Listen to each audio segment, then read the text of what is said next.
సూర్యుడు అస్తమిస్తున్న క్షణాలు. ఆకాశం ఎర్రని రంగులో మెరుస్తోంది. తెలంగాణలోని ఓ పల్లెటూరు, కంద్రికపల్లి. అక్కడికి ఓ కొత్తవాడు వచ్చాడు, పేరు రఘు.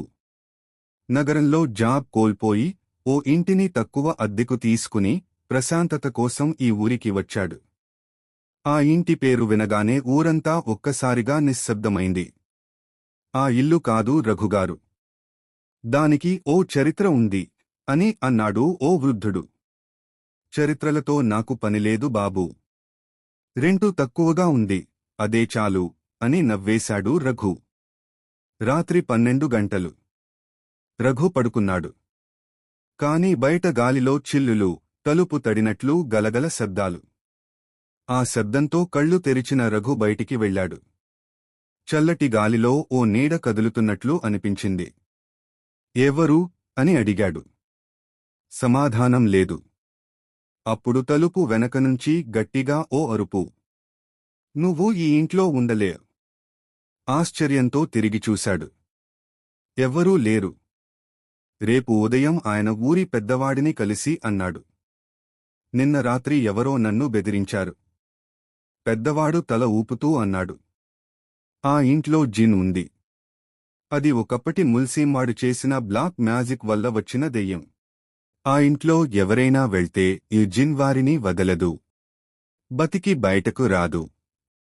అయినా ఏదైనా శాస్త్రీయంగా ఉంది కదా అన్నాడు రఘు. జిన్ శాస్త్రీయానికి అవకాశం ఇవ్వదు బాబూ. రఘు ఊర్లో ఉన్న పూజారిని కలిసి సహాయం కోరాడు. ఆయన ఒక చిన్న గుడిలో ఉంటాడు. మీ ఇంట్లో నిజంగా జిన్ ఉంది. అది సాధారణ దెయ్యం కాదు. ఇది వలస వచ్చిన పాత ముల్సీం బాబా శవాన్ని ఖననం చేయకుండా వేసిన మంత్రం వల్ల వచ్చిన అశుభ శక్తి. ఇది ఓసారి ఎవరిమీద పడితే వాళ్ల ఆత్మను వదలదు. దాన్నెలా తొలగించగలం? ఒకే ఒక మార్గం ఉంది. అతడి అసలు సమాధిని కనిపెట్టి దానికి గంగాజలం పోసి బిస్మిల్లా చదవాలి. కాని అది చెయ్యాలంటే రాత్రి 2:45కి ఆ ఇంట్లో 12 నిమిషాలు ఉండాలి. రాత్రి 2:45. రఘు, పూజారి ఇద్దరూ ఇంట్లోకి ప్రవేశించారు. గడియారం మోగింది. ఇంట్లో బల్బులు కొట్టుకుపోయాయి. చీకటి నిండిపోయింది. ఒక మూలన ఓ నీడ, అది క్రమంగా పెద్దవుతుంది. జిన్ రూపం స్పష్టమవుతుంది. నేను నీ శరీరాన్ని వదలను. నువ్వు వచ్చావు అంటే నా శాపం నెరవేరుతుంది. పూజారి గంగాజలంతో మంత్రం పఠించాడు. కాని జిన్ భయంకరంగా అరిచింది. ఇంటి గోడలు చలించాయి. తలుపులు మూసుకుపోయాయి. పూజారి చేతి గాయంతో రక్తం జిన్నిపై చిందించాడు. ఈ రక్తం పావిత్రం. మానవ శక్తికి దుర్మార్గం లొంగాలి. వెంటనే జిన్ ఆర్తనాదం చేస్తూ నేలపై కూలిపోయింది. అంతా నిశ్శబ్దం. 3వ నిమిషానికి తలుపు తలకిందులుగా తెరిచింది.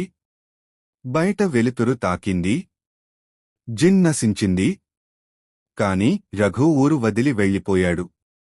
కొన్ని రోజుల తర్వాత ఆ ఇంట్లోకి ఇంకొకరొచ్చారు. అయితే అద్దంలో ఓ వింత నీడ తిరిగి కనిపించింది. అదే శబ్దం, అదే గాలి. ఎవరో గట్టిగా అరుస్తున్నారు. నువ్వు వచ్చావా? ఇప్పుడు నువ్వే నా బలి. జిన్ ఎవరిని వదలదు.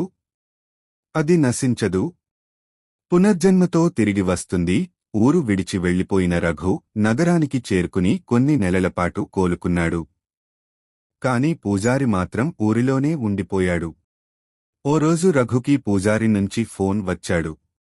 ఇంకో దెయ్యం ఆ ఇంట్లోకి వచ్చిందని అనిపిస్తోంది. అది జిన్ కాదు. అది చాలా పెద్ద శక్తి. నీవు మాత్రమే రావాలి రఘు. రఘు తొలుత భయపడ్డాడు. కాని అతని హృదయం లోపల ఏదో పిలుపు ఉంది. పాత జ్ఞాపకాలు గుర్తొచ్చాయి. అతడు తిరిగి కంద్రికపల్లి వెళ్లాలనుకున్నాడు. రఘు ఊరికి రాగానే పూజారి అతనికి కొత్త సమాచారం ఇచ్చాడు. ఇప్పుడు ఆ ఇంట్లోకి ఒక యువతి పేరు సుహాసిని అద్దెకు చేరుకుంది. ఆమె శరీరంలో ఇప్పుడు ఏదో వస్తోంది. కాని ఆమెకి ఏమీ తెలియదు. రఘు వెంటనే ఆ ఇంటికి వెళ్ళాడు. సుహాసిని ఆ ఇంట్లో ఎంతో ప్రశాంతంగా కనిపించింది, కాని ఆమె కళ్లలో ఒక విచిత్రమైన వెలుగు ఉంది. అసలు ఆమెకు దెయ్యం పట్టిందా లేక అది ఆమెకే పుట్టినదా? అదే రాత్రి రఘు అక్కడే ఉండిపోయాడు. గడియారం 3 గంటలు. రఘు నిద్రలోంచి లేచాడు. ఇల్లు పూర్తిగా చీకటిలో ఉంది. సుహాసిని బెడ్ మీద లేదు. బయట గుమ్మానికి దగ్గరగా చిన్న బాలిక నవ్వులు వినిపిస్తున్నాయి. ఓ చిన్న పిల్ల. ఈ టైంలో రఘు బయటకు వెళ్లి చూశాడు. అక్కడ కూర్చుని ఉన్న బాలిక నెమ్మదిగా తల తిప్పింది. నువ్వు మళ్ళీ వచ్చావా? నీ రక్తం ఇంకా నా వాసనలో ఉంది. అది బాలిక కాదు. అది ఒక రూపాంతర జిన్. గతంలో తానిని కట్టివేసిన రఘుపై రీవెంజ్ తీసుకుంటోంది. రఘు వెంటనే పూజారిని పిలిపించాడు. వాళ్ళిద్దరూ కలిసి ఆ ఇంటి వెనుక ఉన్న పాత తోటను తొలచి పరిశీలించారు. అక్కడ ఓ పాత కూపం ఉంది. కూపం లోపల ఒక చిన్న గది ఉంది. అందులోనిగుచున్న పాత సమాధి. పైనుండి తగిలించిన ఫలకం మీద అరబిక్ లిపి. పూజారి చదివాడు. ఇది కేవలం జిన్ సమాధి కాదు. ఇది అతని భార్య సమాధి. ఆమె మరణంతో అతడు రాక్షసుడిగా మారాడు. ఇతర జిన్నుల కంటే ఇది భిన్నమైన శక్తి. సుహాసినిని పూర్తిగా ఆక్రమించుకుని అర్ధరాత్రి తన భర్త జిన్నును పిలిపించేందుకు సిద్ధం అవుతోంది. ఆమె నెమ్మదిగా అరబిక్లో మాట్లాడుతోంది. యా జిన్న అల్ ఖదీం అనావు దుబీకా బిమా కుల్తూ. పూజారి వెంటనే మంత్రాలను ఉచ్చరించడం ప్రారంభించాడు. కాని అది పనిచేయలేదు. అప్పుడు రఘు చేసిన త్యాగం. రఘు తన చేతిని కోసి సమాధి మీద చిమ్మాడు. అదే సమయంలో పూజారి, ఓ దెయ్యా! నీ ప్రేమ సత్యమైతే ఈ రక్తం తీసుకో. కాని అమాయకుల్ని విడిచిపెట్టు. సమాధి లోపల నుండి గర్జన వినిపించింది. ఆకాశం చీకటితో నిండింది. పెద్ద శబ్దంతో ఆ సమాధి ఓ అగ్నికుండంలా అగినిపడి కాలిపోయింది. సుహాసిని స్పృహలోకి వచ్చింది. జిన్ ఇప్పుడు శాశ్వతంగా భూమిని వదిలాడు. అయితే రఘు నగరానికి తిరిగి వెళ్లాడు. సుహాసిని స్వస్థతకు వచ్చింది. అందరూ ఊపిరి పీల్చారు. ఒకరోజు రఘు ఫోన్ చూస్తుంటే ఓ ఫోటో వచ్చింది. ఫోటోలో సుహాసిని వెనకాల ఓ నీడ నెమ్మదిగా నవ్వుతోంది. ఓ జిన్ ఎవరిని వదలడు. నగరానికి తిరిగి వచ్చిన రఘు కొత్తగా జాబ్లో చేరి జీవితాన్ని రీసెట్ చేస్తున్నాడు. కాని అర్ధరాత్రి ఒంటరిగా నిద్రపోతుంటే ఏదో నెమ్మదిగా తలుపు తడుతున్న శబ్దం. టక్ టక్ టక్. తలుపు దగ్గరికి వెళ్లి తెరిచాడు. ఎవ్వరూ లేరు. వెంటనే ఫోన్ మెసేజ్ వచ్చిందిలా. రక్తం ఒకసారి పోసిన వాడిని వదలదు. నీ త్యాగం నాకు బలమిచ్చింది. ఈసారి నువ్వు కాదు, నీ చుట్టూ ఉన్నవాళ్లే. జిన్ తిరిగి వచ్చాడు. కాని ఇప్పుడు రూపం మార్చుకున్నాడు. శరీరంలో లేవు, స్మార్ట్ డివైసుల్లో ప్రత్యక్షమవుతున్నాడు. రఘు మొదట నమ్మలేదు. కాని తను ఎక్కడికి వెళ్లినా సీసీటీవీ కెమెరాల్లో ఓ నీడ కనిపించేది. ఫోన్ తీస్తే స్క్రీన్ బ్లాక్ అయ్యేది. అద్దాల్లో ఒక నీడ నవ్వుతూ కనిపించేది. ఒకరోజు సుహాసినితో వీడియో కాల్లో మాట్లాడుతున్నప్పుడు ఆమె వెనుకగా ఓ భయంకరమైన ముఖం కనిపించింది. ఆ ముఖం జిన్ పాత భార్య ముఖం. అవును, ఇప్పుడు నేను జీవించేది స్క్రీన్లో. నన్ను దహనం చేసిన చోట నా శక్తి పోయినట్లు అనుకున్నారు. కాని రక్తంతో పోసిన వ్యక్తి నువ్వు నా పునర్జన్మకు మూలం. రఘు తిరిగి పూజారిని కలిశాడు. అప్పటివరకు నిశ్శబ్దంగా ఉన్న పూజారి చివరికి నిజం చెప్పాడు. ఆ జిన్ను బంధించిందెవరో తెలుసా? నేను.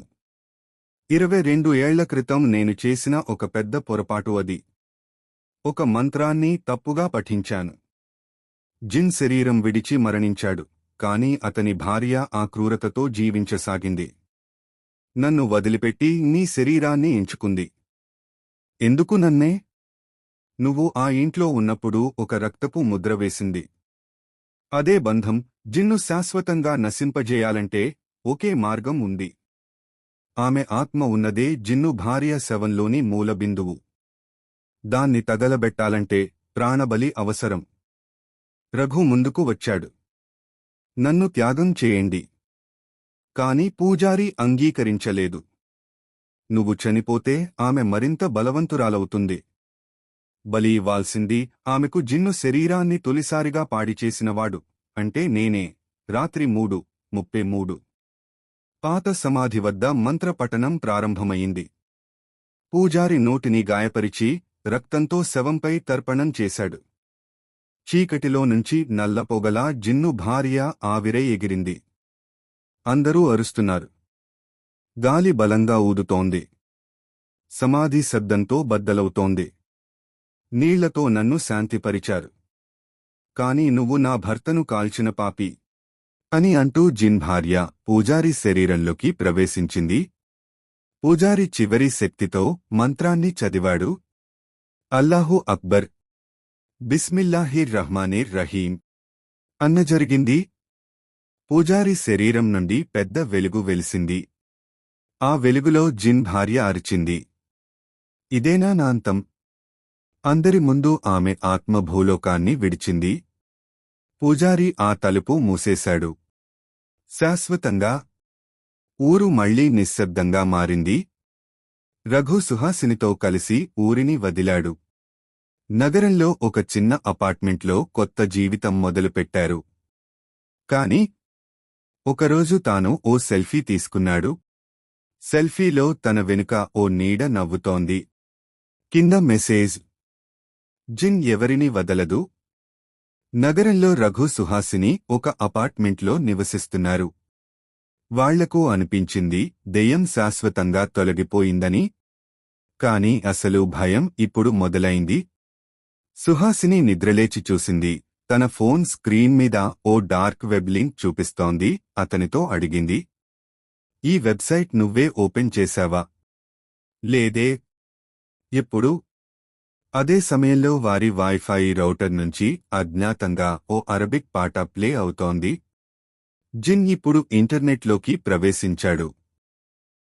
రఘు ఆ వెబ్సైట్ ఓపెన్ చేసి చూడగా అందులో ఎన్నో వెబ్క్యామ్ లైవ్ స్ట్రీమ్స్ ఉన్నాయి. ఒకటి తమ అపార్ట్మెంట్ బెడ్రూమ్, రెండవది సుహాసిని బాత్రూమ్, మూడవది పూజారి సమాధి ప్రాంతం, చివరిది ఓ live video next sacrifice Raghu count down 72 hours. Raghu వణికిపోయాడు. జిన్ ఈసారి ఫిజికల్గా కాకుండా డిజిటల్ ద్వారా తన శత్రువుల్ని నియంత్రిస్తున్నాడు. ఇది కేవలం అతనికి కాదు. ఇప్పుడు జిన్ ప్రపంచాన్ని వేటాడుతున్నాడు. ఒక ముస్లిం హాకర్ను కలుసుకున్నారు. పేరు అస్మాన్. అతను అరబిక్ మంత్రాల డిజిటల్ రూపాంతరం మీద పరిశోధన చేస్తున్నాడు. ఈ జిన్ నెట్వర్క్లోకి ఎంటర్ అయ్యాడు. మంత్రాలు ఇప్పుడు కోడ్స్గా మారాయి. డార్క్ వెబ్ మంత్ర పఠనం చేస్తుంది. మనం కోడ్ మంత్రంతో ఎదుర్కొనాలి. అస్మాన్ పాత అరబిక్ స్క్రిప్ట్ను డీకోడ్ చేసి ఒక విరోధ మంత్రం తయారు చేశాడు. అర్థం, ఈ దేవుని పేరుతో నీవు నెట్వర్క్ నుండి నిష్క్రమించు. వెబ్సైట్లో టైమర్ తిరగబడుతోంది. 2 రోజుల్లో రఘు బలిగా మారబోతున్నాడు. కాని ఒకే మార్గం ఉంది. జిన్ యొక్క మాతృశక్తి ఉన్న మూల డేటా కోడ్ను డిలీట్ చేయాలి. అది ఇరాన్లో ఉన్న ఓ పాత సైనిక సర్వర్. అక్కడికి వెళ్లాలంటే జిన్కు వ్యతిరేక శరీర ముద్రలు అవసరం. అంటే జిన్ ఎప్పుడూ విడిచిన పాత బాధితుల డిఎన్ఏ. రఘు సుహాసిని 3గురిని వెతికారు. అలీషా పాతకాలంలో జిన్ను పట్టిన ఒక గర్భవతి. ఇప్పుడు జ్ఞాపకశక్తి పోయిన వృద్ధురాలు. సలీం ఓ ఇమాం కుమారుడు. జిన్ను చేతిలో హత్తుగా ఉన్నవాడు. కాని ఇప్పుడు మౌనవ్రతంలో. ఫరాహ్ జిన్ను భార్య సోదరి. ఆమెకు నిజాలు తెలుసు. కాని ఆమె కూడా వేటలో భాగమే. వీరి డిఎన్ఏ సేకరించి అస్మాన్ ఒక నూతన మంత్ర కోడ్ రూపొందించాడు. ఇది జిన్కు ఆ ఫైనల్ ఎర్రర్ అలా పని చేయాలి. ఇరాన్ సర్వర్ ఫార్కు వెళ్లిన రఘు, అస్మాన్, సుహాసిని అక్కడి గేట్ క్రాస్ చేయగానే ఒక్కసారిగా గాలి కదలకుండా ఉంది. వెంటనే ఓ బహిర్ముఖ రూపం జిన్ భార్య నెమ్మదిగా కనిపించింది. రక్తంతో పుట్టింది ఈ శక్తి. డేటాతో మరణించదు. అస్మాన్ కోడ్ని ఎంటర్ చేస్తూనే అరబిక్ మంత్రం చెప్పాడు. రఘు తానుగా ఫైల్ని డిలీట్ చేసే సమయంలో స్క్రీన్ మీద ఒకే మాట వచ్చిందెహ. యు ఆర్ టూ లెట్ డొట్. ఓ భయంకరమైన గర్జనతో సర్వర్ పేలిపోయింది. రఘు స్పృహ కోల్పోయి పడిపోయాడు. అస్మాన్ మృతి చెందాడు. సుహాసిని గాయపడింది. కాని సర్వర్ పూర్తిగా ధ్వంసమయ్యింది.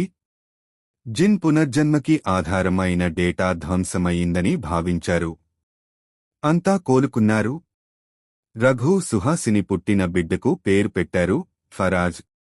ఒకరోజు ఆ బిడ్డ పాప చూపుతూ నవ్వుతూ ఇలా అన్నాడు. జిన్ ఇక బయటివాళ్లకు రావడం లేదు నాన్నా. కాని నన్ను వదలడు. రఘు మూగబోయాడు. ఫోన్ స్క్రీన్ మీద ఓ టెక్స్ట్ మెసేజ్ కనిపించింది. రీబర్న్ ఇన్సైడ్ ఫరెవర్. రఘు సుహాసినికి పుట్టిన బిడ్డ ఫరాజ్. తొలి రోజులు సాధారణంగా ఉన్నా 6వ నెల నుంచే వింతగా మారాడు. రాత్రిళ్లు నిద్రలేక ఏడుపు, అరబిక్ పదాలు ఎరుగకుండా పలకటం, అద్దంలో తన రూపాన్ని చూసి నవ్వడం. అతడి చూపు ఓ పాతవాడి కన్నులా భయపెడుతోంది. ఒక రాత్రి ఫరాజ్ గట్టిగా అరిచాడు. ఇది నా శరీరం కాదు. ఇది నా జైలే. రఘు సుహాసిని షాక్. జిన్ తుది సమాధానం అని అనుకున్నారు. కాని ఇప్పుడు జిన్ బాలుడి శరీరంలోకి జన్మించాడు. జిన్ను శాశ్వతంగా అంతం చేయడానికి ఇప్పుడు శక్తిమంతమైన అసలైన మంత్రగ్రంథం అల్ముహర్రం అవసరం. ఈ గ్రంథం గురించి తెలుసుకున్న రఘు పాత మసీదుల రికార్డులు త్రవ్వసాగాడు. ఈ గ్రంథాన్ని చివరిగా చూసినవాడు ఓ భారతీయ ముల్సీం మంత్రగాడు మౌలానా ఖురేషీ. ఆయన ప్రస్తుతం ఓ ఊరు చార్మినార్ వెనుకున్న మౌలానా దర్గాలో నివసిస్తున్నాడు. మౌలానా వృద్ధుడు. కాని కళ్లలో దీపం. రఘు సుహాసినితో కలిసి ఫరాజ్ విషయాన్ని చెప్పగానే తల ఊపుతూ అన్నాడు. ఆ గ్రంథం ఒక శాపంతో మూసివేశారు. దాన్ని తెరవాలంటే బలే తీయాలి. కాని ఈసారి బలిగా శరీరం కాదు, అజ్ఞానం కావాలి.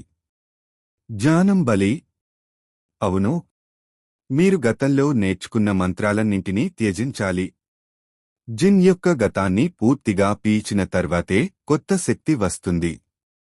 మౌలానా వాళ్లకి మానసిక తపస్సు, చైతన్య మంత్రపఠనం, ప్రాణదానం, సిద్ధి వంటి ఆచారాల పాఠాలు చెప్పారు. ఒక మంత్రంతో రఘు తన మనస్సుతో జిన్ ఆత్మలోకి ప్రవేశించాడు. అంటే ఫరాజ్ అంతరాత్మలోకి. పెద్ద చెట్ల మధ్య నలుపు తుమ్మెదలతో నిండిన అడవి. ఒక చెట్టు కింద చిన్న పసివాడు కూర్చుని ఉండగా అతనికి ఎదురు ముఖం జిన్ అసలైన రూపం. నీకు నన్ను అడగడం సులభం కాదు రఘు. ఇప్పుడు నేను ఒక పిల్లవాడిగా పుట్టాను. నన్ను చంపాలని చూస్తే నీవు నీ బిడ్డనే చంపుతున్నవాడివి. అక్కడే రఘు ముందు ఒక శిలాఫలకం కనిపించింది. తండ్రి చేయగలిగేది శరీరాన్ని కాపాడటం కాదు, ఆత్మను శుద్ధి చేయడం. రఘు తన హృదయంలో ప్రేమతో మంత్రాన్ని పఠించాడు. అది హింసాత్మకమైన మంత్రం కాదు, అది క్షమా మంత్రం. బిస్మిల్లాహ్. అంతా నీవే కావచ్చు, కాని నేను నీకు మానవత్వం చూపుతాను. ఆ శరీరం నా బిడ్డది. దయచేసి దాన్ని వదిలివెళ్ళు. జిన్ మొదట చలించలేదు. కాని రఘు తన గతానికి నిదర్శనాల్ని చూపించాడు. జిన్ భార్య మరణించిన దురదృష్టాన్ని, తన మానసిక వేదనను. జిన్ నెమ్మదిగా మూదువయ్యాడు.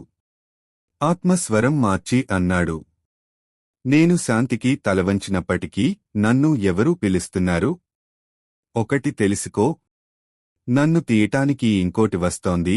ఫరాజ్ జిన్ ప్రభావం నుండి బయటపడ్డాడు. కాని ఆ రాత్రి రఘు ఇంట్లోని గోడపై రక్తంతో రాసిన పదం the plague spirit is here. అది జిన్ను కన్నా ప్రమాదకరమైన అస్తిత్వం. ఇది శరీరాల్లో కాదు, ఆత్మల మధ్య వ్యాధిలా వ్యాపించేది.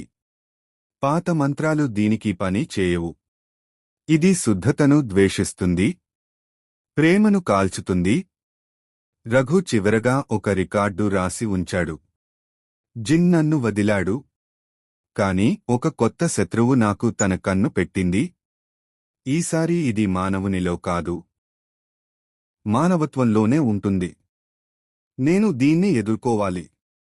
ప్రేమతో కాదు, సత్యంతో కాదు, కాని మిగిలిన చివరి శక్తితో. ఆ రాత్రి నుంచి రఘు కనిపించలేదు.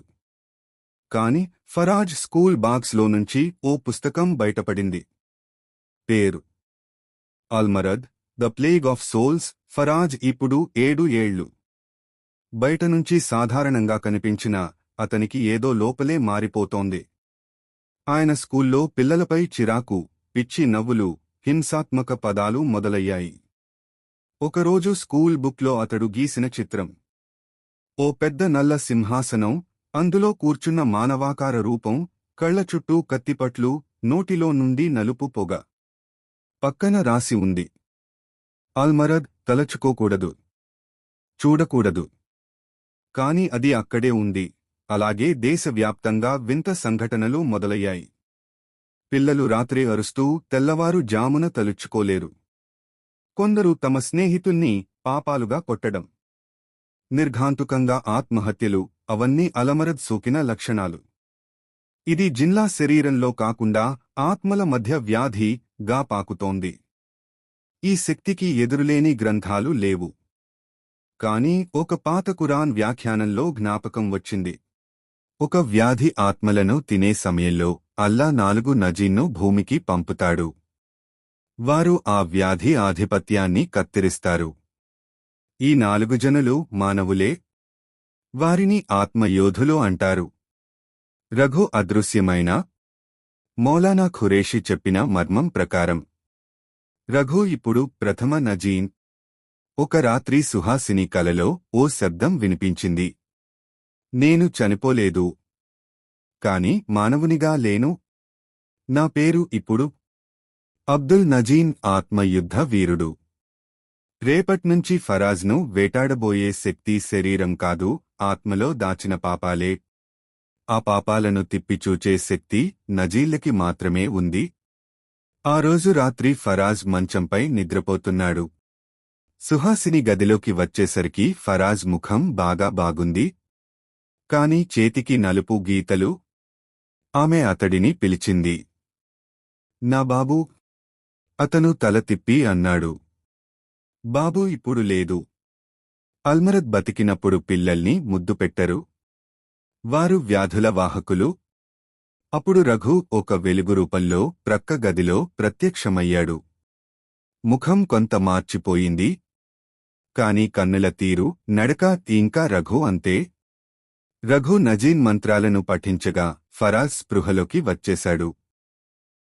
కాని ఒక్కసారిగా అతని వెనుకకు నిలబడిన నల్ల నయం, ప్లేట్ఫార్మ్ ఆఫ్ ఆల్మరడ్, నలుపు పొగలాగా మోక్షపు రూపంలో. రఘు ముందుకు వచ్చి కత్తి చూపించాడు. ఆత్మ కత్తి, సైరఫ్ అల్ నూర్. అల్మరద్ నవ్వుతూ అన్నాడు, నన్ను శరీరంతో గెలవలేవు. నేను బాధతో బతికేది. పిల్లల్లోని దుహకంతో ఫీడవుతాను. సుహాసిని తన కన్నీళ్లతో మంత్రం పఠించింది. ఫరాజ్ను గట్టిగా ఒడుచుకుంది. అప్పుడు ఫరాజ్ తన చేతి వేళ్లనుంచి నలుపు బయటికి రావడం ఆగిపోయింది. అతని శరీరం లేత వెలుగుతో మెరుస్తోంది. రఘు అబ్దుల్ నజీన్ చివరగా అన్నాడు, ఇంకా ముగియలేదు. ఇది మొదటి గెలుపు మాత్రమే. అల్మరద్ 3 బాలుల్లో దాక్కుంది. ఒక బార్సిలోనాలో, ఇంకో చైనాలో, ఇంకో హైదరాబాదులో. మనం 3, నేను, నువ్వు, సుహాసిని, ఫరాజ్ ఇప్పుడు మానవత్వాన్ని రక్షించే 3 కాంతులం. ఇంకో దెయ్యాన్ని ఎదుర్కోవాలి. ఫరాజ్ స్కూల్కి వెళ్లే ముందు ఆ రోజు ఓ చిన్న కాగితాన్ని తన బ్యాగ్లో పెట్టాడు. అందులో ఒక వాక్యం, జిన్ ఎవరిని వదలడు, కాని ఇప్పుడు నేను వదలను. ఫరాజ్ అల్ నజీన్. సుహాసిని, రఘు మరియు ఫరాజ్, ఆ 3 ఇప్పుడొక దివ్య బృందం. అల్మరద్ ఆత్మలు 3 బాలుల్లోకి ప్రవేశించిన సంగతి తెలిసినప్పటినుంచి వారి ప్రయాణం మొదలైంది. మొదటి లక్ష్యం బార్సిలోనాలోని లూకాస్ అనే 8 ఏళ్ల బాలుడు. అతని గురించి ప్రచురితమైన వార్తలు, తరచూ తెల్లరాత్రి వెకువవేళ నడిచే అలవాటు. అతని గదిలో నుండి బర్డ్ స్క్రీచింగ్ శబ్దాలు. పిల్లల బొమ్మల్ని తిప్పి తిప్పి తలలు తిరగపెట్టడం. ఒకసారి అతని బొమ్మపై రాసిన మాట, మరణం నా లోపల రొమ్ములో మెదుస్తోంది. నేను పంచాలి బార్సిలోనాకు వచ్చిన ముగ్గురు అస్థానిక మాస్టర్ ఎలియాస్తో కలిశారు. అతను ఒక పాత ఆర్కైవ్ కీపర్. అతను చెప్పిన కథ 1930లో ఓ జిన్ బార్సిలోనాలో బందీ చేయబడ్డాడు. దాని పేరు జినా అల్ఖురా, అంటే అంధకారపు భార్య. ఆమె భర్తే అల్మరద్. ఆమెను విడిచిపెట్టిన ప్రతిసారి ఆమె బిడ్డలలోకి ప్రవేశిస్తుంది. లూకాస్ ఈ కథలో ఒక ఆత్మ పునర్జన్మ కావచ్చు అని అనుమానం మొదలైంది. ఫరాజ్ లూకాస్ను చూడగానే ఒక వింత ఫీలింగ్. అతని కళ్లలో చిన్న సుడులు. ఫరాజ్ మృదువుగా అన్నాడు, లూకాస్, నేను కూడా నీ వయసులో నరకాన్ని చూశాను. కాని నేను బతికినాను. లూకాస్ నవ్వుతూ, బతకడం తప్పు. అల్మరద్ జీవించి ఉండాలంటే మరణాల మీద నిద్రపోవాలి. అక్కడే మొదలైంది. ఇంట్లోని గాజు తలుపులు విరిగిపోయాయి. దెయ్యం రూపం జినా అల్ఖురా బయటపడింది. జినా అల్ఖురా ఓ నల్ల దుపట్టా కప్పుకున్న స్త్రీ ఆకృతి. చేతుల్లో గాజుల చప్పుడు. కాని మొహం లేదు, కేవలం నల్ల చీకటి గుండం. సుహాసిని సూరతుల్ బఖరా ని పఠించగా జినా తన చెవులు మూసుకుంటూ అరవసాగింది. అబ్దుల్ నజీన్ రఘు తన కత్తిని వెలికితీయగా ఒక ఆత్మలు తినే జిన్ కాళ్ల కింద నుంచి కడుగుబట్టి కూలిపోయింది. లూకాస్ ఒక్కసారిగా స్పృహలోకి వచ్చి ఏడ్వసాగాడు. లూకాస్ ఎలుగుబంట్ల బొమ్మలో ఒక గుట్టు కనిపించింది, ఒక చిన్న తామర ఆకారం చెక్కబడిన స్టిక్కర్. ఎలియాస్ తెలిపాడు, ఇది చైనా యొక్క నిషేధిత ఆలయానికి చిహ్నం. ఇది ఫై జిన్ సీల్ అనే పురాతన బంధం. రెండవ బాలుడు చైనాలో ఉన్నట్టు స్పష్టమైంది. అతని పేరు ఓం ఫై, వయసు 10. అతని వీడియో వైరల్ అయింది. చెక్క బొమ్మలతో మంత్రాల మాదిరిగా ఆడుతూ పిల్లల బుద్ధిని మార్చేస్తున్నాడు. కొంతమంది అతన్ని ఈ బుద్ధిసంఖ్యక మంత్రశిశువు అనే మతపరంగా పూజిస్తున్నారు. అది నిజంగా మతం కాదు, అల్మరద్కి మరో రూపం. బార్సిలోనాలో వారు లూకాస్ను రక్షించిన తర్వాత అతడు ఫరాజ్ చెవిలో చెప్తాడు, ఇంకోసారి మనం కలుస్తాం. కాని ఆసారి నువ్వు గెలిస్తేనే నేను బతికేస్తాను. ఫరాజ్ చేతికి గట్టిగా బీద పడుతుంది. నలుపు మచ్చ మళ్లీ కనిపిస్తుంది. రఘు వచ్చి చెబుతాడు, అల్మరద్ మనల్ని ఆటలాగా చూస్తున్నాడు. నువ్వు ఇంకా పూర్తిగా స్వేచ్ఛలో లేవు ఫరాజ్. నిన్ను ఉపయోగించేందుకు సిద్ధమవుతున్నాడు. ఫరాజ్ ఒక బొమ్మతో ఆడుతున్నప్పుడు అది ఒక్కసారిగా చెయ్యి కదిలించడంతో ఓ మాట వినిపించింది. నా పేరు ఓంఫై కాదు.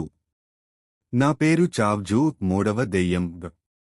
సగం కత్తి, సగం బుద్ధి, కాని పూర్తిగా దెయ్యం. సుహాసిని, ఫరాజ్ మరియు అబ్దుల్ నజీన్ రఘు చైనాలోని ఓంఫై గురించి సమాచారం తెలుసుకుని ఆ చావ్జూ ఆలయం దిశగా ప్రయాణిస్తారు. ఈ ఆలయం దగ్గరికి వెళ్తే అక్కడ బోర్డు మీద ఈ మాటలు. పాదాలతో లోపలికి వెళ్తే తలకిందులుగా వస్తారు. అంత చీకటి. పర్వతమంతా నిశ్శబ్దం. కాని గాలిలో వినిపిస్తున్న శబ్దం. ఓంఫై, చావ్జూ. ఆలయంలోకి ప్రవేశించిన వారు మధ్యలో కనిపించేది ఒక చిన్న చౌక బెంచ్ మీద కూర్చున్న పసిపిల్ల, అతని చుట్టూ మట్టితో చేసిన మానవ బొమ్మలు. సుహాసిని అడిగింది, నీ పేరే ఓంఫైనా? అతడు తల ఊపాడు. ఫరాజ్ చెబుతాడు, అతనిలో ఎవరో ఇతరుడు ఉన్నట్టుంది. చూడు అతని చూపు, ఇది పిల్లవాడి చూపు కాదు. అప్పుడు పక్కనే ఉన్న బొమ్మ ఒక్కసారిగా కదిలింది. బొమ్మ ఒకదానికొకటి తలల్ని తిప్పుతున్నాయి. మౌనంగా నిద్రలేస్తున్నట్లు. అబ్దుల్ నజీన్ చెప్పిన ప్రాచీన చైనీ జిన్ శాస్త్రం ప్రకారం ఒక శక్తివంతమైన జిన్ తన శక్తిని బొమ్మల ద్వారా విస్తరిస్తాడు. అతను పిల్లవాడిని కాకుండా బొమ్మలనే కంట్రోల్ చేస్తాడు. ఆ పిల్లవాడి చుట్టూ ఉన్న 18 బొమ్మలు ఒక్కొక్కటి మానవ ఆకృతిగా మారుతాయి. అవి ఎవరో మిస్సింగ్ అయిన పిల్లలు. సుహాసిని అరుస్తుంది. వీళ్ళు వీళ్ళు అన్ని పిల్లలేనా? వీళ్ల ఆత్మల్ని బంధించి బొమ్మలుగా చేసేశాడా? ఓంఫై నవ్వుతాడు. నువ్వు కూడా ఒక బొమ్మ అవుతావు. బొమ్మలు చుట్టూ చేరి ఫరాజ్పై దాడి చేస్తాయి. అతను తన జాకెట్లో దాచిన ఖజ్రీ తామర ముద్ర తీసి బొమ్మలపై విసిరాడు. 10 బొమ్మలు తప్పించకుండానే విరిగిపోయాయి. ఓంఫై ఒక్కసారిగా గాల్లోకి లేచి అరుస్తాడు. చావ్ జూ వస్తుంది. నాలో నుండి బయటికి వస్తుంది. వెనుకవైపు గోడ పగిలి ఒక నల్ల దెయ్యపు రూపం బయటపడుతుంది. ఇది మరొక జిన్ కాదు, ఇది చావ్ జూ అల్మరద్ యొక్క కన్నబిడ్డ. చావ్ జూ ఒకరికి 2 ముఖాలు. ముందువైపు పసిపిల్ల ముఖం, వెనుకవైపు నాగిన్ వలె గిలిగింతలిచ్చే ముదురు ముఖం. అతని ముఖం మాట్లాడుతుంది. నా నాన్నని గెలిచిన వారెవరూ లేరు. నువ్వు మొదటివాడివి కావు ఫరాజ్. అప్పుడు రఘు జడ్ ఆకారంలో ఉన్న మంత్రశిల తీసి ఫరాజ్ చేతిలో పెడతాడు. ఈ దెయ్యం పూర్తిగా నాశనం కావాలంటే దానిలోని 2వ ముఖాన్ని నీవే తుడిచివేయాలి. సుహాసిని మహాశక్తి మంత్రం చదువుతుంది. గాలిలో భయంకరమైన శబ్దాలు. చావ్ జూ కేకలు వేస్తూ కుదేలవుతున్నాడు. ఫరాజ్ చివరగా అతని 2వ ముఖంపై ఆ శిలను గుద్దుతాడు. బాంగ్! చావ్ జూ విరిగి పడిపోతాడు. ఓంఫై స్పృహలోకి వస్తాడు. ఏడుస్తూ చెబుతాడు. అల్లు అల్మరద్, ఇంకా 2 ఉన్నారు. నన్ను మర్చిపోకండి.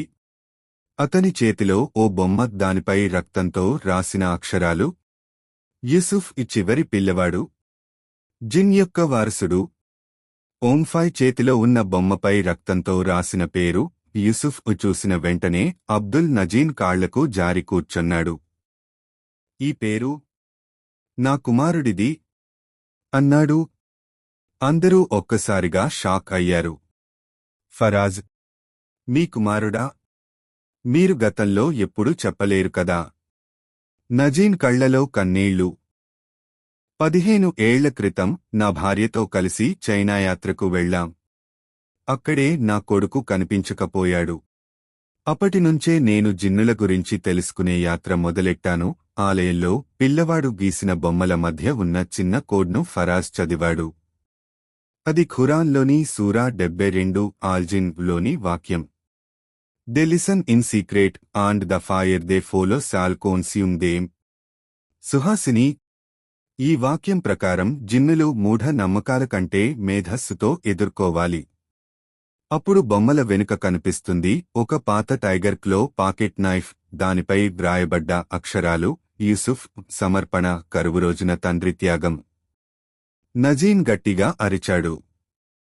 ఈ కరువు నాకు అర్థమయింది. నా ప్రాణం చల్లగా, నా కొడుకు బ్రతుకుతాడు. ఆ మండే రాళ్ల మధ్య గుహలోకి ప్రవేశించిన ఫరాజ్, సుహాసిని, నజీన్. అక్కడ చీకట్లో ఓ చిన్న స్తంభం ముందు కూర్చున్న పసిపిల్ల యూసుఫ్. అతని కళ్లలో ఎరుపు. అతను ఏమీ మాట్లాడటం లేదు. తల్లి మూతదేహం పక్కన, ఆమె చేతిలో తామర పూల దండ. నజీన్ వెళ్ళి యూసుఫ్, నాన్నయ్య వచ్చాడు అన్నాడేగాని బాలుడు ఒక్కసారిగా గాల్లోకి ఎగిరి కేకలు వేస్తూ పలికాడు. నిజమైన యూసుఫ్ చావగానే నేను పుట్టాను. ఇతడిని ముంచినవాడిని. ఇప్పుడు నువ్వు నన్ను గెలవలేవు. జిన్ను అల్మరద్ ఇప్పుడు తల్లి రూపాన్ని ధరించి మానవుల మనసుల్లో శోకాన్ని రగిలించే ప్రయత్నం చేస్తున్నాడు. అతనిలో ఉన్న 3 తలలు. బాలుడు ముఖం అమాయకత్వం, తల్లి ముఖం మోసపూరిత ప్రేమ, నాగముఖం అసలు శాపాత్మక దెయ్యం. నజీన్ తన ప్రాణాన్ని త్యాగం చేస్తూ తండ్రి ప్రేమతో పిల్లవాడిని కౌగిలించుకున్నాడు. నన్ను తీసుకో, నా కొడుకును వదిలేయి. విజ్ఞానశక్తితో నింపిన ఆత్మ తలపోసిన శెలల మధ్య మెరుపులు. అల్మరద్ అరుపుతో కరిగిపోతాడు. యూసుఫ్ స్పృహలోకి వస్తాడు. అంతా పూర్తయిన తరువాత ఒక గోడపై జిన్ను చేత రాసిన పదాలు. నా మూతికి తాత్కాలిక విజయం కలిగినప్పటికీ నన్ను పిలిచిన ప్రతి ఒక్కరూ నా ముద్రలో ఉన్నారు. జిన్ ఎవరిని వదలదు. యూసుఫ్ను విడిపించాక అందరూ ఊపిరి పీల్చుకున్నారు. ఆ గుహ పూర్తిగా కరిగిపోయింది. నజీన్ ప్రాణత్యాగం వృథా కాలేదు. సుహాసిని, ఫరాజ్, యూసుఫ్ మళ్లీ ఊరికి చేరుకున్నారు. అయితే 3 రోజుల తర్వాత ఫరాజ్కు మళ్లీ రాత్రి కలల్లో ఓ మాయం మొదలైంది. అదే గుహ, అదే చిన్న పిల్లాడు, కాని ఇప్పుడు అతడి చేతిలో ఒక పెద్ద కత్తి. అతను గట్టిగా పలికాడు, నా తండ్రిని చంపింది నువ్వే, జిన్ను కాదు. ఫరాజ్ భయంతో మేల్కొన్నాడు. సుహాసిని ఇంటిని శుభ్రం చేస్తున్నప్పుడు ఒక పాత డైరీ కనిపించింది. అది నజీన్ స్నేహితుడైన ఒక పాత మౌలవిదే. అందులో వ్రాసినది, జిన్నును బహిష్కరించేందుకు త్యాగం చాలదు. జిన్నును పుట్టించిన శాపాన్ని తొలగించాలి. అతనిని పిలిచినవారిలో చివరివాడి హృదయం తానికే కావాలి. అంటే జిన్ను ఇంకా బ్రతికే ఉన్నాడు. ఇప్పుడు అతనికి కావలసింది ఫరాజ్ హృదయం. జిన్ను ఇప్పుడు నేరుగా ఎవరి శరీరాన్ని ఆక్రమించడం లేదు. అతను దెయ్యంగా కాకుండా ఒక బుద్ధిగా, మాటలతో, ఆశలతో మానవుల మనసుల్లోకి ప్రవేశిస్తున్నాడు. ఫరాజ్ చుట్టూ ఉన్నవాళ్లంతా ఒక్కొక్కరుగా అతనిని నమ్మలేక అనుమానించసాగారు. ఒకరోజు సుహాసిని కూడా అతనితో గొడవపడింది. నువ్వే దెయ్యాన్ని లాక్కొచ్చావ్, నిన్ను చూసినప్పటినుంచే నా జీవితం నాశనమైపోయింది. ఈ మాటలు జిన్ను పలకాల్సిన మాటలే. ఫరాజ్ మౌనంగా తల వంచాడు. ఆ రాత్రి ఫరాజ్ ఇంటి బయట ఓ బాబా కనిపించాడు. బాబా, నీ కలల్లోని బాలుడు నిజమైన జిన్ను కాదు. అతను ఒక డెవిలిష్ అవతారం. అసలు జిన్ను మరో రూపంలో ఉన్నాడు. అతడి అసలు శరీరం ఈ భూమిపై ఇంకా ఉంది. ఫరాజ్, ఎక్కడా?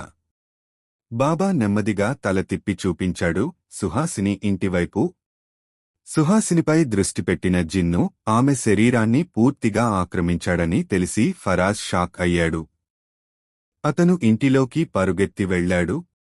కాని ఆమె అప్పటికే గంగాచరణానికి వెళ్లిపోయింది. అక్కడే అసలు శక్తి నింపే యాగం జరుగుతోంది. జిన్ను తన భౌతిక రూపానికి తిరిగి రావాలంటే ఒక శుద్ధమైన ప్రేమతో శపించబడిన హృదయం కావాలి. ఆ హృదయం ఫరాజ్దే. ఫరాజ్ చివరకు ఓ నిర్ణయం తీసుకుంటాడు. అతను తన శరీరాన్ని త్యాగం చేసి అల్మరద్కు తన హృదయాన్ని అర్పిస్తాడు. కాని ప్రేమతో కాదు. ఇది నీకు కావలసినదే కదా. అయితే ఇది నీ అంతం కావచ్చు. అతడు తలపై ఖురాన్ వ్రాసిన కప్పును పెట్టి దూకాడు. ఆక్రమితమైన శరీరాన్ని కలుషితం చేసి జిన్ను శాశ్వతంగా కాలిపోయాడు. భూమి మారిపోయింది. అంతరిక్ష పంథాలు, హైటెక్ సిటీలు, మానవుల హృదయాల్లో ఇంకా అదే పాత క్షుద్ర విశ్వాసం. ఇండియా, బీదర్ దగ్గర ఓ పాత మసీదు గుట్టమీద. అక్కడ తవ్వకాలు చేస్తున్న ఓ యూట్యూబ్ వ్లాగర్ ఓం సింగ్ వీడియో చేస్తూ పాత మాడులో కనిపించిన ఓ మూసి పెట్టెను తీశాడు. పెట్టెమీద అరబిక్లో రాసి ఉంది, ఆల్మరడ్ తీయవద్దు, వదలదు. ఓం సింగ్ ఉత్సాహంగా తెరిచాడు. అక్కడ ఒక ఎర్ర బొమ్మ, ఒక ఖురాన్ పేజ్, ఒక మానవ గుండె ఎండిపోయిన రూపంలో. సడన్ గా చుట్టూ గాలి మారిపోయింది. Camera switch off. ఓం ఇంటికి తిరిగాక అతను మారిపోతున్నాడు. చెప్పలేని నిద్రలేమి, రాత్రిళ్ళు అరుపులు, బట్టలలోంచి రక్తపు బిందువులు. తల పక్కన ఫరాజ్ అనే పేరు సుతిమెత్తగా వినిపిస్తోంది. ఓం తండ్రి, ఓ పండితుడు. అతను తండ్రిని అడిగాడు. ఫరాజ్ ఎవరు? తండ్రి చెమట పట్టాడు. నువ్వు ఏదైనా తెచ్చావా? ఏ పాత బాక్సా? అలాంటిదేమైనా తాకావా? ఓం తల ఆడాడు. తండ్రి పక్క గదికి వెళ్లి ఒక పాత పుస్తకం తీసి అతడికి చూపించాడు. ఇది 2025లో రాసిన చివరి నిబంధన. జిన్ అణచివేయబడింది. కాని అతడి హృదయం ఎక్కడో పూడ్చిపెట్టారు. దాన్ని ఎవరు తవ్వినా ఆ శాపం మళ్లీ మొదలవుతుంది. అతను వెళ్లాడు అదే మసీదుకు తిరిగి. ఇప్పుడు అక్కడ ఎవరూ లేరు. కాని రాత్రి సమయంలో గోడలపై మళ్లీ యూసుఫ్ బొమ్మలు, అల్మరద్ 3 ముఖాలు. ఓం టార్చ్ వేసి చూస్తున్నాడే. అక్కడ గోడపై రాసి ఉంది. నన్ను మళ్లీ పిలిచినవాడు నువ్వే. ఇప్పుడు నీ శరీరం నాది.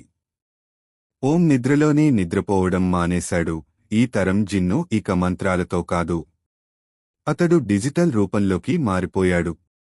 ఓం ల్యాప్టాప్ ఓపెన్ చేస్తే స్క్రీన్పై I am Almarad. You are my host now. ప్రతి ఇంటర్నెట్ డివైస్ ద్వారా అతడి శక్తి వ్యాపిస్తోంది. జిన్ను ఇప్పుడు భౌతిక శరీరంలో కాదు. అతను డేటా రూపంలోకి మారిపోయాడు. ఇందుకు ముగింపు ఏదీ లేదు అన్న టైంలో ఓ పాత ఫ్రేములో ఓ వీడియో పాపప్ అవుతుంది. వైరల్ అవుతుంది. సుహాసిని దేవి ఇంకా బతికే ఉంది. వయసు 150 అయినా ఆమె మౌనంగా పాడుతోందట. ఆ జిన్ ఎవరిని వదలదు అన్న పాట. ఫరాజ్ మూతదేహం ఎవరికీ దొరకలేదు. అతడి శరీరం ఎక్కడో ఇంకాస్త శక్తిని నిండబోతుంది. ఓం సింగ్ ఇప్పుడు తన మానసిక స్థితిని కోల్పోయాడు. అతనిలో అల్మరద్ వాస్తవంగా ప్రవేశించేశాడు. అతని కన్నులో సిస్టమ్ ఓవర్రిడ్డన్ అ హోస్ట్ ఒక 100% కంట్రోల్. వీడియోల్లో గిగిల్ సౌండ్లు, గుండె ఆగినట్టుగా భయపెట్టే సౌండ్ ఎఫెక్ట్లు, పసుకునల బొమ్మలు, రక్తపు గీతలు. ద జిన్ రిటర్న్స్ అనే పేరుతో యూట్యూబ్ ఛానల్ సృష్టించాడు. ఈ వీడియోలు చూసిన వాళ్లలో మానసిక ఉద్వేగాలు, నిద్రలేమి, ఆత్మహత్య ప్రయాసలు. ఈ వీడియోలు చూసే ప్రతి 11వ వ్యక్తిలో జిన్ను ఓ భాగాన్ని నింపుతున్నాడు. శతాబ్దాలుగా జీవిస్తున్న సుహాసిని హిమాలయాల దగ్గర ఒక పాత ఆశ్రమంలో ఉంది. ఆమె శరీరం ముక్కలు ముక్కలుగా, కాని చిత్తశుద్ధి ఎంతో బలంగా ఉంది. ఆమె తెలుసుకుంది, జిన్నును హరిస్తే అది తన పుట్టిన స్థలంలోనే కావాలి. ఆమె ఫరాజ్ తండ్రి రహస్యంగా పెట్టిన పుస్తకాన్ని తెరుస్తుంది.